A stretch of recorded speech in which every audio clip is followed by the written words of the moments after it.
Hey everyone, welcome back to our channel. Today, we're rediving into the story of an invention that literally stitched together the modern world. The sewing machine before the mid-1800s.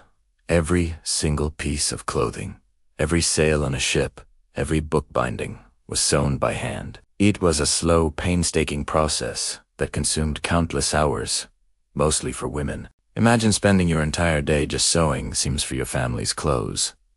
It was a reality for many. But then, one man's dream and a rather terrifying one at that changed everything. Our story centers on Elias Howe, an inventor from USA. Howe wasn't the first person to imagine a mechanical sewing device, but he was the one who cracked the code that made it practical. Born in 1819, Howe was a machinist by trade, constantly tinkering with machines. In the early 1840s, he overheard a conversation about how much money a person could make if they invented a machine that could sew. That idea planted a seed. He watched his wife sew late into the night, and he became obsessed with automating the process. He quit his job and, with financial backing from his father, dedicated himself to the challenge. For years, Howe struggled. His early models tried to mimic the motion of a human hand, using a needle with an eye at the top. It just didn't work. The breakthrough came from a place you'd least expect. A nightmare. In his dream, Howe was captured by a tribe of cannibals who ordered him to invent a sewing machine or face death. As they surrounded him with their spears, he noticed that the tips of the spears had a hole, an eye, near the point. He woke up in a panic, and suddenly, he had his answer. The secret wasn't a needle with an eye at the top, but one with an eye at the point. This was the key innovation.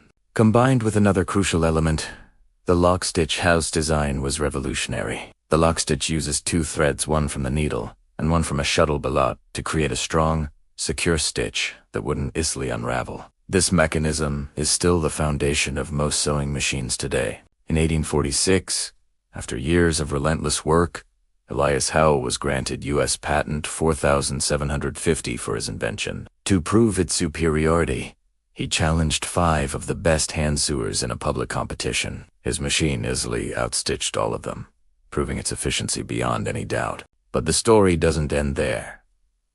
Howe's victory was short-lived. Despite proving his machine's worth, he couldn't find any buyers in America. It was too expensive, and tailors feared it would put them out of business. Discouraged, he went to England, but his fortunes didn't improve, and he eventually returned to the U.S., nearly penniless. Toy Sok, he found that while he was away, others had started manufacturing and selling sewing machines based on his patented designs. The most famous of these was Isaac Singer, a name now synonymous with sewing machines. This kicked off one of the biggest patent battles of the 19th century, often called the Sewing Machine War. Howe sued the infringers, and after a long and expensive legal fight, the courts finally ruled in his favor in 1854. The verdict confirmed that the core technology, the pointed eye needle, and the lock-stitch belonged to Elias Howe.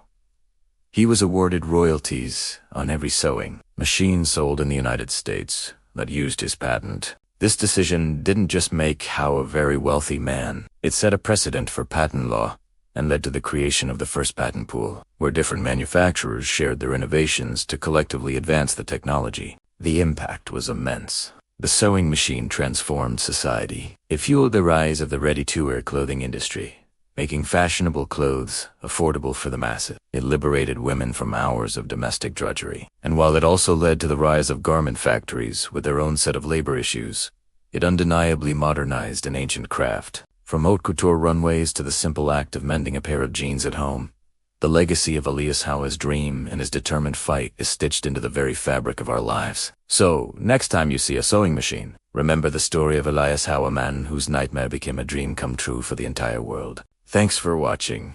If you found this story interesting, don't forget to hit that like button, subscribe, and ring the bell so you don't miss our next video. See you next time.